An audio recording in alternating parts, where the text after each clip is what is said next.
Unsullied Water. It's my Yeah, new just band. AKA Water. Yep. Nice.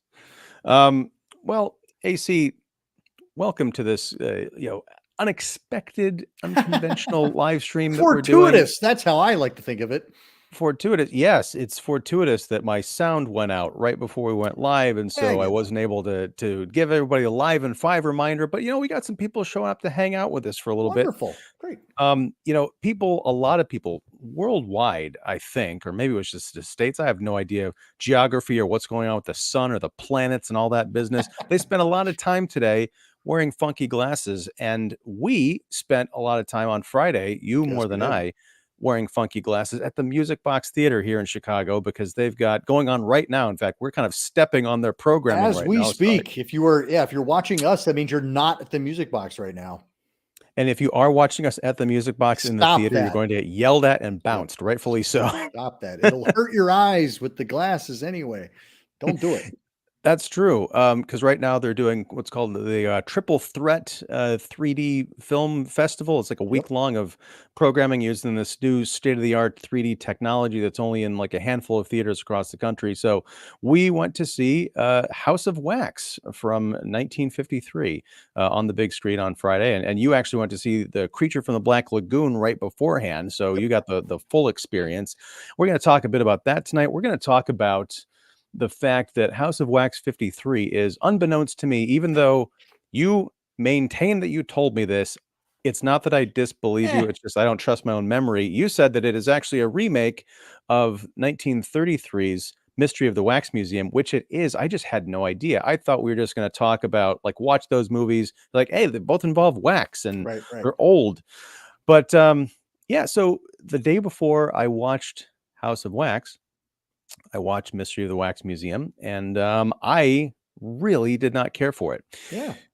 That is just, Because you but have no soul. No.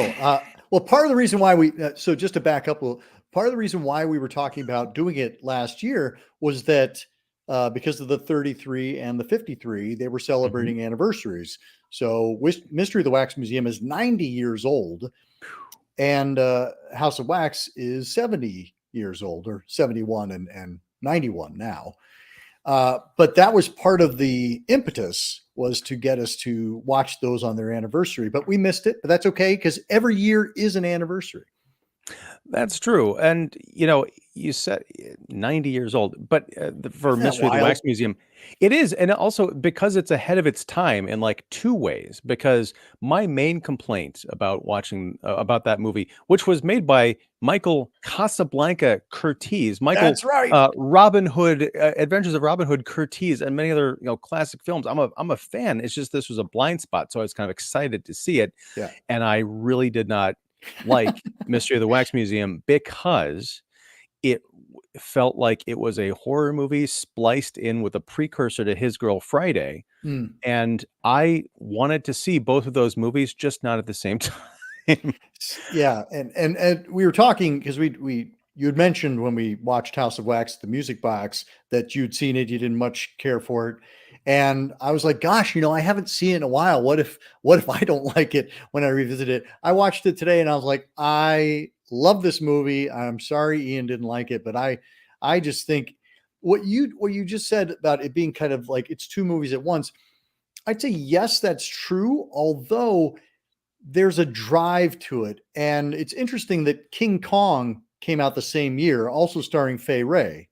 Which, hey, spoiler alert, folks. I'm going to be doing another live stream immediately following this one at 9 o'clock Central on Mark Krawcheck's Special Mark Productions Spoiler Room podcast, talking about 1933's King Kong. Dang it. Where was my invite? But that movie also has that kind of Carl Denham is a very kind of fast talking, has that patter, has that kind of heightened quality. So it's not the same thing. Glenda Farrell as what is her character's name? Florence. Florence. Mm. Glenda Farrell as Florence, like she has just such great lines, Mhm. and the patter between her and her editor in particular, but also with the police force, I just find it so entertaining that I don't mind the fact that we're also in pursuit of, the of solving the mystery of the wax museum. I also don't feel like it's that horrific of a horror story. And so therefore the drive of it, I'm like, this is just an entertaining film all the way around. It just happens to center around a madman who wants to, use corpses as his models for his wax museum. But like I don't mind. I don't find it as uneasy a mix as you seem to. Well, I think, watching Wax Museum 53, that is, I think more of, the more I think about it, I think of Mystery of the Wax Museum as a sketch. Because, we're still talking about the early days of movies, even when we're moving into House of Wax and, 20 years later. Right. But it almost felt like they wanted to put literally everything into a movie. And House of Wax has its, kind of goofy moments. There's the guy with the ping pong balls and everything. But uh, the the idea of kind of like not settling on a tone. You said that Mystery of the Wax Museum isn't very horrific. I feel like a lot of that is because they don't spend the time to get invested and ramp Right. up the suspense, the terror. I felt like Mystery of the Wax Museum had about 18 subplots going on. You were introduced to, much like House of Wax, there's kind of this business partnership of a sculptor who makes these beautiful lifelike wax figures that he obsesses over, calls his children, but he's not making any money. And he's got this business partner who's like, look, I need some investment. We need some investment or else we're going to go under. And so he dreams up this scheme of like, hey, let's just set the place on fire, collect the insurance money. They fight it out. It's an epic battle. The whole place is up in flames. And we cut to several years later in the original, The Mystery of the Wax Museum. We go from London to 20 years later in New York. 12 right? years later, but yeah. Is it 12? Okay. Yep. And there, there are a number of disappearing corpses from morgues.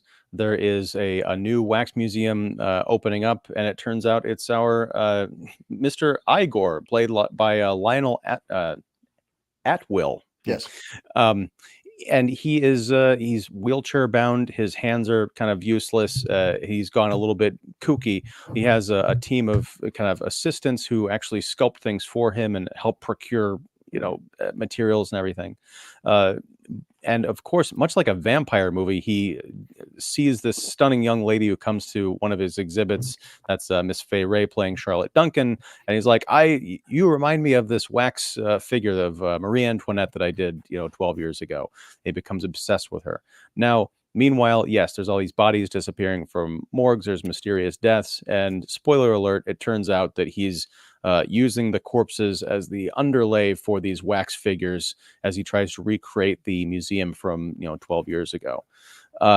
That is a great story. I think we get that in 1953 in a much cleaner version. In the 33 version, we've got Charlotte's got this roommate who's a news reporter, but we don't quite find that out until later in the film. The news reporter goes down to a jail to talk to a guy who's been in prison, and he's like an aristocrat, and he starts falling in love with her, and she kind of starts falling for him. But then she's got this editor, and they're constantly like fighting each other. There's underworld elements. There's so much going on that we're constantly being bombarded with new plot points, and they get further and further away from the Mystery of the Wax Museum. I feel like it was a short that was expanded into a feature length by saying, let's just tell 10 stories. And it's almost like a choose your own adventure. At the end, it happens to circle back to the Mystery of the Wax Museum, kind of. Yeah. Well, what's interesting is that I'm watching House of Wax and going, wow, this is so kind of like labored, because it is just about the House of Wax.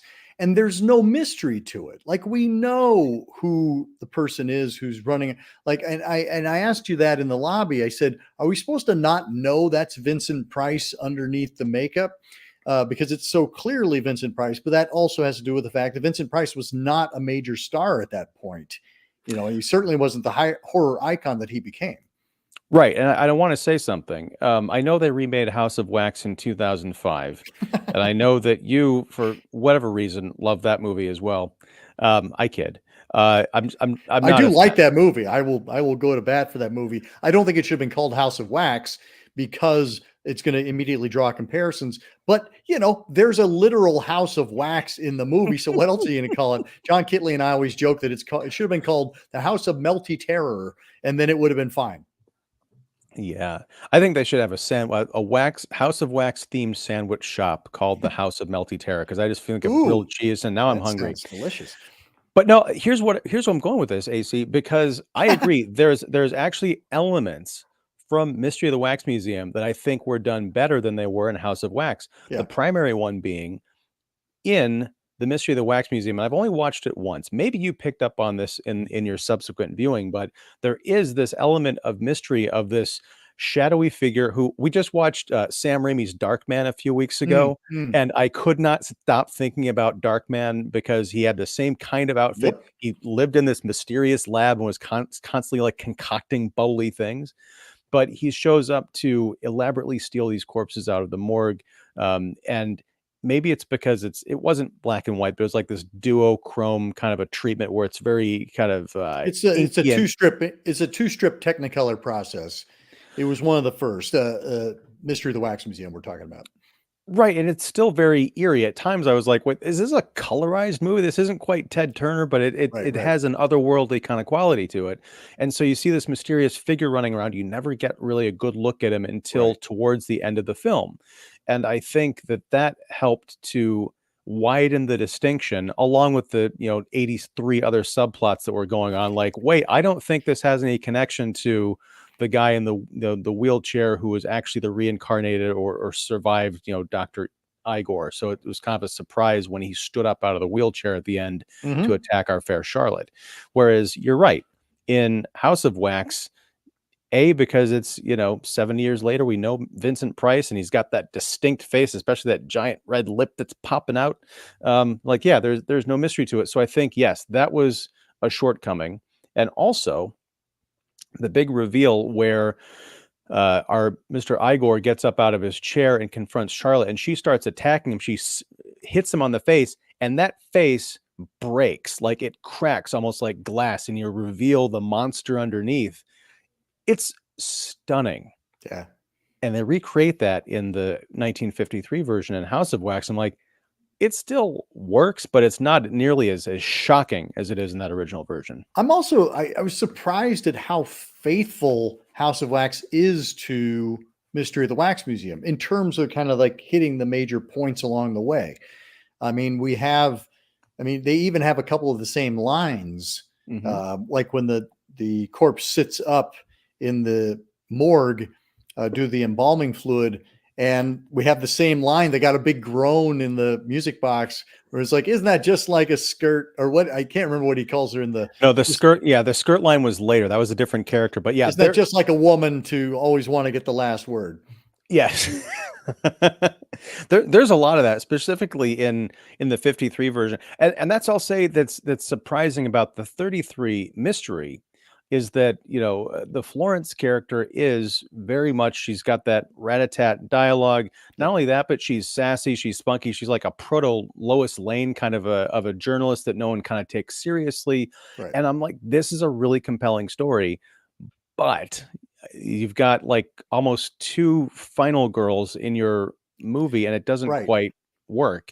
And especially because I think with Charlotte, the Fay Ray character, at the end of the movie, she is just reduced to screaming. And that's a knock against, women in horror movies, like, oh, they just run around screaming all the time. It doesn't tend to be true. There's usually a bit more to that, at least Yeah. in, better horror movies. But in this case, it really is just like I got so tired of hearing her scream. Well, and I think that's the thing is that, Glenda Farrell is much more interesting than Fay Ray, just Yes. in terms of what she's given to do. Uh, Kind of going back to what you don't like about it. I like the fact that she's consistently, I mean, what Florence is looking for is a story so that Mhm. she can prove herself and so that she can stay, on staff at the newspaper.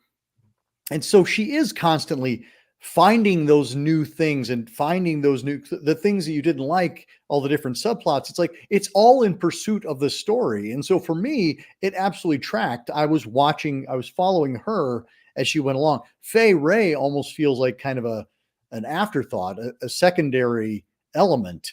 And I would love to have had the relationship between them explored more. I would have loved for Fay Wray to just have had more to do. It is interesting to hear her scream after just having watched King Kong. You're like, there's that Fay Wray scream, and it sounds identical to when she's playing Ann Darrow in King Kong.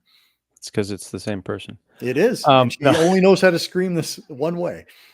But no, here's the thing. I think if you had, and that's one of the things I loved about the House of Wax is the economy of the characters. Sure. Because in that film, you've got you've got a duo of Carolyn Jones plays Kathy, who's the kind of the best friend of our Sue character, who would be our Charlotte allegory, not anagram.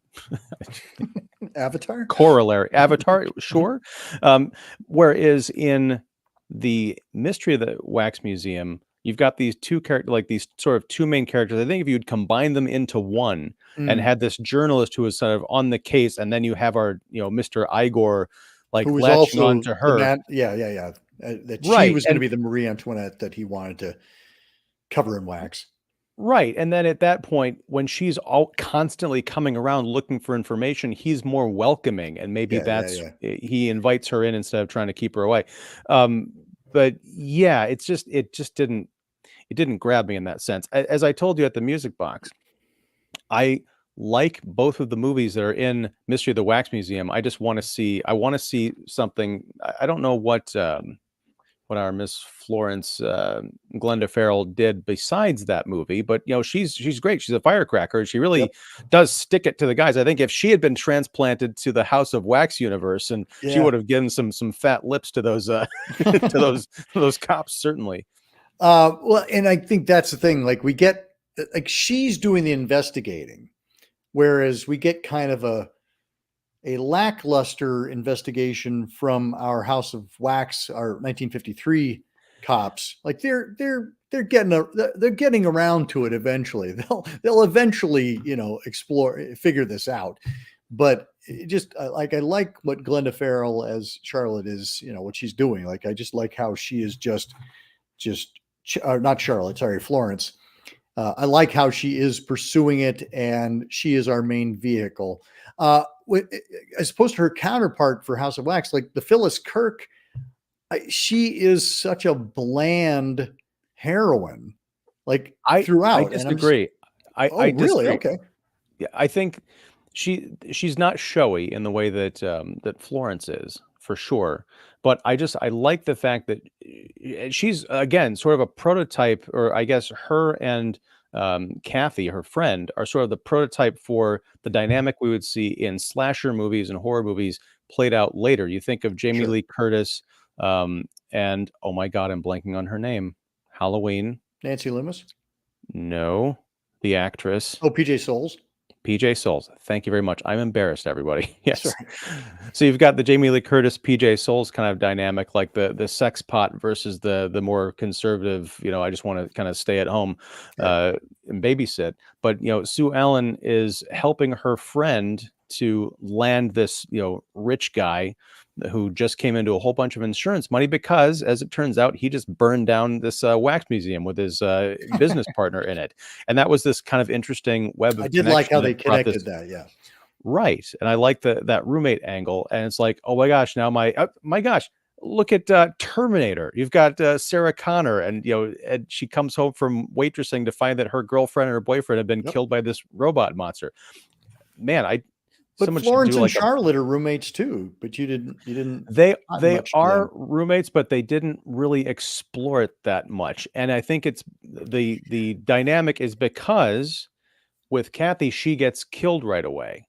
So the movie goes from, because in Mystery of the Wax Museum, the two people who are roommates end up becoming the two main characters in the movie. Right. And I don't think that you can have two main characters having that kind of dynamic in the movie, right? Okay. In House of Wax, you've got this roommate situation. One of them ends up dead, and Sue walks into the room and finds her friend dead, and the killer is still in the room, and that leads to this great rooftop slash street chase. And it's like, oh my god, the killer is coming after me. He knows who I am. She goes to a neighbor's house, and it turns out the neighbor has a son that's staying with her, and that kind of sets up the relationship. In Mystery of the Wax Museum, you got this whole convoluted thing where our main character goes to the wax museum and ends up falling in love with the sculptor apprentice of our Igor character, and it's all just strange. Well, I mean, she was already in a relationship with that person.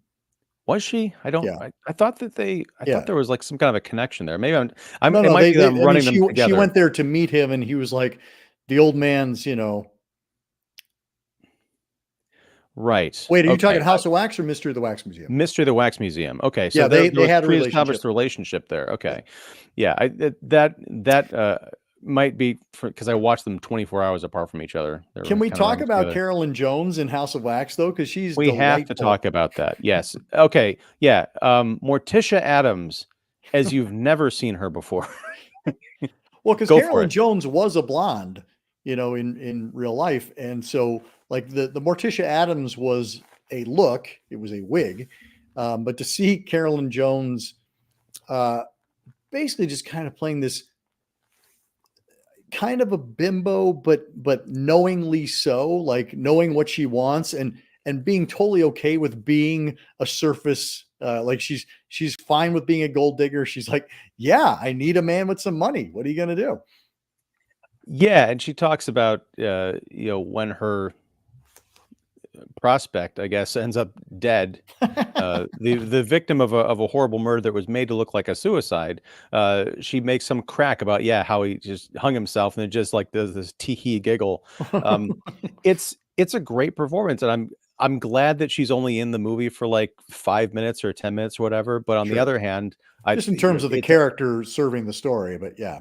right, but it just makes such an impact, and I want to go seek out more Carolyn Jones. I don't know if this was indicative of more of the kind of comedy that she was known for, aside from Morticia Addams, but she's wonderful. Yeah, she's really great. That's the thing about like House of Wax has so many different elements that I can recommend people to go see, whereas Mystery of the Wax Museum has a couple. It's more about like the ratios. See, I couldn't. And I would be the opposite side. I would be like, there's so much. Kind of what you were saying. Like, there's for you. I think there was too much going on. For me, I was like, there's a lot going on, and I like every bit of it. I think all the performances across the board in Mystery of the Wax Museum are really interesting and fun and engaging. And it because there is so much going on. You never feel like, I mean, I honestly felt like in House of Wax, I'm like going, oh my gosh, get on with it. Like where, like who else could it be? Like they play around with this whole mystery of like it being Jared. And you're like, obviously it's Jared, not just because we've seen him, but it's like, well, and it's a longer movie. It's a longer movie and it has less to say and do. Right, but the thing is that House of Wax, and this might be getting where you're tripped up. I mean, and not to say that your opinion is wrong, but I don't think there's supposed to be a mystery. It's not called Mystery of the House of Wax. That's Mystery of the Wax Museum is, and that's almost like that's the weird thing. There's more mystery in Mystery of the Wax Museum than there is of House of Wax. House of Wax is just this kind of like a weird, horror movie. Well, I think being a beat for beat remake is you're kind of like, all right. It's not beat for beat though. It hits a lot of the same beats, but in rearranging the story and the character dynamics, it becomes you can't watch both these films and say, yes, I've seen one, I don't need to see the other. I think you really do need to see the distinct differences between them. And I also loved, and this is the first time I'd seen it, and what a way to see it at the Music Box in 3D. We'll talk about that in a second, but what I loved about House of Wax is it is about an attraction, and the filmmaker, Andre de Toth, really involves the audience in the theater in that great 1950s way you kind of always hear about in the movie. Opening night of the Wax Museum, you've got this guy out front in a top hat and tails with paddle balls, right? And he's barking, come, see these amazing wonders. And he's like juggling like 3 or 4 or 6 paddle balls. And then he turns to the audience and he starts paddle balling at us, and it's coming out of the screen at us in 3D. And then he's talking to us like, oh, got one in your popcorn. So it's this kind of a reveal like, oh, that's cute. He's kind of like, oh, he's talking to me, but then he really is talking to me. And then he kind of comes back later. I love that. I mentioned this to you at the end. You have that great kind of Warner Brothers 3D, the end popping out of the film. And the music box, when a movie closes or ends, they bring down the big red curtains over the screen, right? Sometimes maybe a little bit too soon. But the 3D was so impressive with this that I was expecting the curtain to get stuck on the 3D that was the big block letters coming out of the screen. So yeah, it was really an event, and to see it with a game crowd who laughed, I think, at all the right places. Some of the humor is intentional. Some of it is just because it's dated and like, oh my gosh, I can't believe people talk like that back then. Right. But yeah, it was a blast. It really was. And I had never seen it on the big screen in 3D. What's interesting is they have the same technology where you're wearing glasses that have electronics in them, and there's a flutter going on, and the flutter corresponds with the flutter from the projection. Mhm. And that's what creates the 3D effect. I actually had a home video version of that where you had to put on the glasses and they had like a cord that extended to the TV. But that's how I had seen House of Wax in 3D at home. And it was that same kind of flutter. And I got to say, I had always kind of found the paddleball sequence kind of annoying. I'm like, yeah, I get it. You're coming at me. On the big screen, it finally worked for me. I was like, oh, I knew it was coming. Like, I've seen this movie probably like 7, 8, 9 times, but to actually see it in 3D the way it was meant to be, that paddleball sequence really worked. What was interesting, I did see Creature from the Black Lagoon prior, which is in black and white, and then seeing House of Wax in color. It's a very different experience because the black and white, the edges are so much sharper. And so the planes are very distinct. Whereas House of Wax, and I don't know if this was your experience, but it just felt like you were just kind of looking out into a window and you saw all the different levels. And there wasn't as much of that, the kind of like static planes that characters are operating on. There was a little bit of that, and it's kind of hard to describe, but I think I mentioned this to you afterwards as well. I was frequently taken out of the movie, but in the best possible way, because I couldn't understand how I was seeing what I was seeing. Mm-hmm. Because the 3D effects, I don't know that this has to do, I don't think they did anything with it for this presentation. I think this is just strictly the technology doing what it was meant to do. But in the 3D process of bringing House of Wax, off the big screen and into your eyeballs, especially during the opening fight in the fire, when Vincent Price and the other actor are like throwing things at each other and rolling around and pursuing each other kind of through this house, you really do get the feeling like you could reach out and touch them, and almost like you also get the sense that they are popping off of the background. And I'm like, how did they do this? They didn't CGI, like shoot a blank plate and then have them like running around in front of it. At least I don't think, but you get that feeling, not in the cheesy sense, but you feel like you're watching something happening right in front of you. Like you said, through a window rather than just watching a static image. And I love the depth. I love the depth of those images for both Creature of Black Lagoon and House of Wax. Just feeling like you could just see and reach into the screen. I have to just say that was clearly Vincent Price's stuntman who's doing the fight, because Vincent Price is not a great physical performer in terms of like action. He's a little lumpy in that regard. And so to watch like him just like punching this guy out, it's like, that is not Vincent Price. And then when he falls over the railing, you're like, okay, well, that's clearly not Vincent Price, because he would have gotten injured. But yeah, I was like, I'm like going, Vincent Price has never been this athletic in his life. He's a wonderful gourmet. He's a wonderful connoisseur of art. He's a terrific actor. He is not a great stage combatant. True. He definitely did his best work in that chair. But I got to say, another leg up I'm going to give to Mystery of the Wax Museum. Not that it needs my charity, certainly, but I am convinced, and you cannot tell me otherwise, that Tim Burton Mm, uh, was a huge fan of this movie, because especially in the climax when you go into Igor's lair, the production design throughout has that kind of like 1989 Gotham City. Like if you've seen Batman 89 and you watch this movie, like that's it. yep. That these Yep. movies are of a piece. They could have taken place 3 streets over from one another.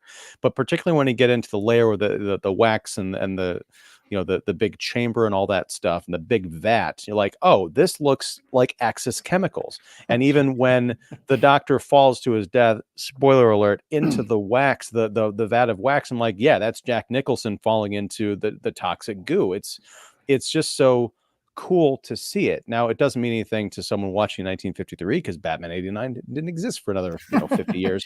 But as someone who loves film and appreciates the language of film, it's great to see these connections and to wonder, was this deliberate, or is this part of like, oh, Tim Burton saw this when he was a kid and it just kind of like stuck in his mind, like, oh, Yeah. I got to see this realized again the way I'd like to do it with Batman. I think also like now's probably a good time to talk about our 2 lead performances, because I think they're very different. And I think actually the Yes. 2 characters are very different. What drives them is different. Like it feels like there is a deep obsession with Igor, and there's kind of a sense of menace and just sadism with Jared.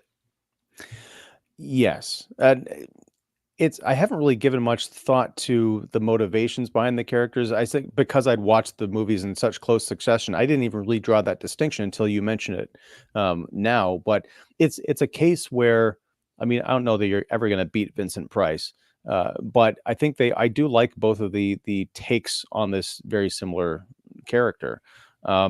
Yeah, I can't say who I think is better. They're both distinct, and Mhm. damn it, you're making me say it, AC. Uh-oh. I recommend you watch both of these movies, You have to as sort of watch both these companion movies. pieces. Yeah. No, you don't. You don't. But I'm going to recommend that you do. I'm also going to recommend that we pull over for a minute to look at some comments, because Oh, Mr. great. We David have Wilt has comments. become Wonderful. the 3rd member of this show. David Wilt says, a long time ago, there were many people who actually feared a solar eclipse. Any solar eclipse they thought meant doomsday for humanity. If by a long time ago you mean within the last week, yes, because I was I've going seen to say so many like doomsday apocalypse. prophecies. Exactly. um, the movie also has actor Charles Bronson. Yes, we got to Charles talk about old Charlie Buczynski. B. Yep. Uh, Now, it's so strange because like the entire film, and it's because in House of Wax, he plays one of Vincent Price's, wax museum henchmen. He's a deaf mute, and the whole time, like he looks like a really young, like roided out Charles Bronson. I mean, that's how weird is that? And then Yep. at the end, I'm like, hey, do you know that guy looks like Charles Bronson? You're like, it You was. mean I'm it like, was Charles Bronson? Yeah, it was the last time he was billed as Charles Buczynski, and yeah, I mean, but the thing is, like Charles Bronson has always been. If you go back and look at things like Dirty Dozen, Magnificent Seven, like that guy is ripped. Like he's a buff dude, and it's interesting that like he didn't really reach stardom where he was starring in the films until like the late 60s, early 70s. But he'd been a solid ensemble performer for years. And he had his own TV show as well, Man with a Camera. what was that about? Don't say it was about a man with a camera. Well, he's a reporter, Oh, okay. a journalist. Was his name Florence?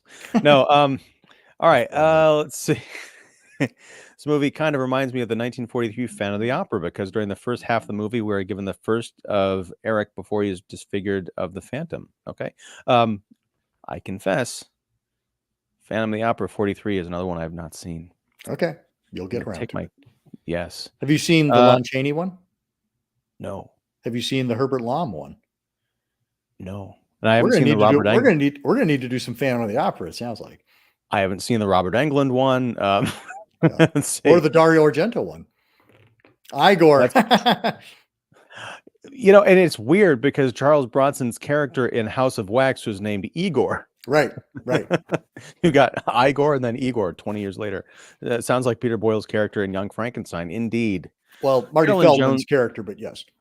Oh, that's right. Because Peter Boyle played the monster. Carolyn That's Jones right. also, yes, appeared in 3 years later in the iconic horror classic Invasion of the Body Snatchers. I haven't 1956. I have seen Body Snatchers, but I haven't seen it in a long time. I don't Oh, remember okay. her being in that. It's time for a revisit. Um, let's see. Same year House of Wax came out. There was also It Came from Outer Space, which was also originally released in Which I 3D. also saw in 3D at the Music Box as part of one of their sci-fi spectaculars. Actually, let me ask you this, AC, because uh, you had mentioned that you've seen 3D at home, you've seen it at the Music Box and probably other venues and presentations.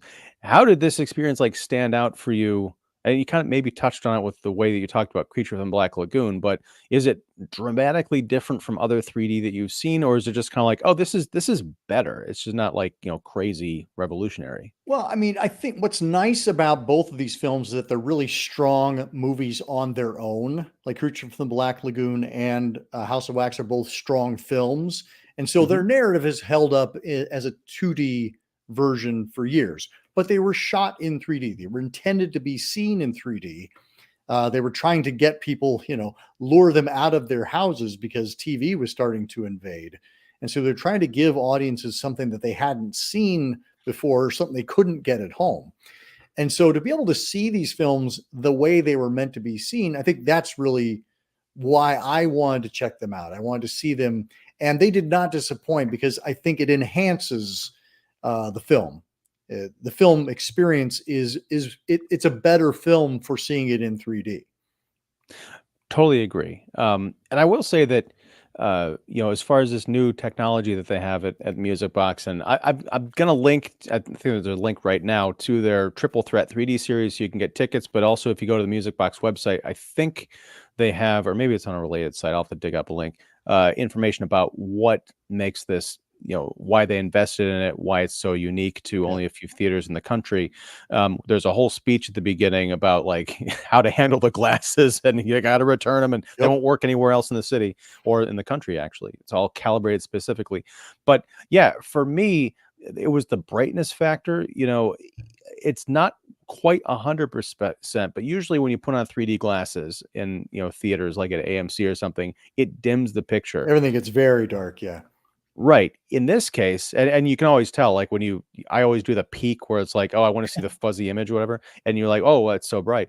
In this case, I lifted up my glasses and it was just a little bit brighter. But when you're watching it, it's just like watching it with eyeglasses that Yeah. project 3D. It's really Yeah. impressive. Yeah. Um, And they did. I mean, they did a great job of creating a lineup that has old films, it has new films, it has films that weren't shot in 3D, like Top Gun, that have been retrofitted with the 3D process. So I think it's going to be an exciting festival. Yeah, and I think on Thursday, if I'm not mistaken, it's either Wednesday or Thursday of this week, there's going to be showing House of Wax again at an Right. evening show. So if you That's right. if you're interested in what we've been talking about, you want to Yeah. see it for yourself, especially if you've never seen it before, Yep. definitely get thee to the Music Box. Speaking of Batman, years later in 1966, Vincent Price played the role of the villain Egghead on the TV series. This I am familiar with. I did see him. I love puns, so I love Egghead. In the 1980s, 3D seemed to have made a comeback in basically the third entry in horror movies, Friday the 13th, Jaws, and the Amityville Horror. Yep. Yes, indeed. All right. Well, any closing words on Mystery of the Wax Museum and or House of Wax, aside from my final words, which was AC, I don't hate Mystery of the Wax Museum as much as I did, I think, when we started this conversation. So thank you. Well, and I thank you for giving me the excuse to go back and revisit it because I think I had also kind of just taken it for granted. And in some ways, as you said, I think there are things that I like more about Mr. the Wax Museum than House of Wax. But I really think they are different enough that you can watch them back to back and have two solid viewing experiences. It doesn't feel redundant. I think both films have a little bit of like the most spectacular moments are their openings with the fire being set and watching those wax figures melt. It's almost like it's hard to come back from that. Like, it's such a great kind of like curtain raiser of an opening for both films. And, watching the actors fight in 3D, amidst all the flames, or in the case of Mystery of the Wax Museum, seeing it in color. Mystery of the Wax Museum was one of the first color horror films. All of the Universal classics, Dr. Jekyll, Mr. Hyde, those have all been black and white. So for it to be in that 2-strip Technicolor was kind of groundbreaking. And it's fun that House of Wax was also groundbreaking in its own way, technologically as well. Yeah, I mean those wax figures, when you see them melting, I mean, some of that stuff is just, it's downright horrifying because they look like real people. It's like, Yeah. ugh. But I do want to say another quick plug. But Mystery of the Wax Museum it's on a Blu-ray from Warner Archive. And I always thought of Warner Archive as like, we got these catalog titles, we'll throw them out on physical media in case anyone cares. They actually put, some extras into this. There's a couple of commentaries. There's a really cool feature on the restoration of, the original Mystery of the Wax Museum, and, side-by-side comparisons. So yeah, if you're a film history buff, definitely check that out. But I'm done plugging. I'm done talking for now, because I'm going to get some coffee. And then, as I mentioned earlier, I'm jumping right over to Mark Krawcheck's spoiler room. I'll try and drop a link in here if I can in the next couple of minutes to join us there to talk about King Kong 33, also starring Fay Wray. What are the odds? But AC, what do you got? What do you got to plug? Tell us what you have coming up on Horror 101 with Dr. AC. Well, and I say I do not to steal any fire from Mr. Krawcheck, but we do have a King Kong anniversary episode that we did last year over at Horror 101 with Dr. AC. We just did, in honor of Accademia Giallo, we did Blood and Black Lace and Amer, from the Belgian couple who did Strange Couple of Our Bodies' Tears. We covered both of those films on Accademia Giallo.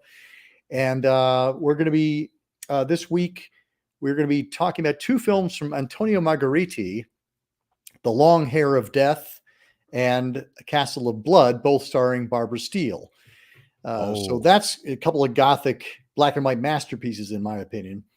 And then we're going to be talking about Shaun of the Dead and The Terminator to wrap up the month. So swing on by Horror 101 with Dr. AC and check us out there. All right. That's an awesome lineup, man. It's crazy that Shaun of the Dead and Terminator are having like anniversaries this year. Oh man, I feel so old. Anyway. What? I feel older talking about those movies than I do movies that are 70 and 90 years old. That's fine. But anyway, thank you very much, sir, for hanging out and talking about these films, for recommending that we talk about them. It's been a revelatory week for me in terms of rediscovering these great old movies that, I mean, it was cementing my hypothesis that everything old is better, because I'm getting more of a thrill discovering these classics than watching the modern stuff, for sure. And if I can throw in one more plug, is that the essay on Mystery of the Wax Museum and Horror House of Wax by Doug Lamoureux in Horror 101, which is a great little kind of primer for everything from the silent era all the way up to like Blair Witch Project. But that essay, this gave me an occasion to break that out again, and it's just superbly written. So I recommend people pick up Horror 101 and specifically read that essay. And link to that is already down below, along with because I'm in the hands of a master. Hidden Horror. Yes. Well, thank you. But anyway, everybody out there, thanks for hanging out with us live. Thank you, David Wilt, for commenting. You, David Wilt. Yes. And for anyone who's watching this in the future, thank you. Oh my goodness. Hold on a second. At the 0 hour, because we're about to jump off, Petty, our Argentinian super fan, jumps in with a super chat. Oh my gosh. Hello, yes. everyone. Yes. Hey, I was very struck by the torture that Carolyn Jones subjected herself to with the corset. Yes. She was very skinny. The things that were normal or beautiful before and now attract attention.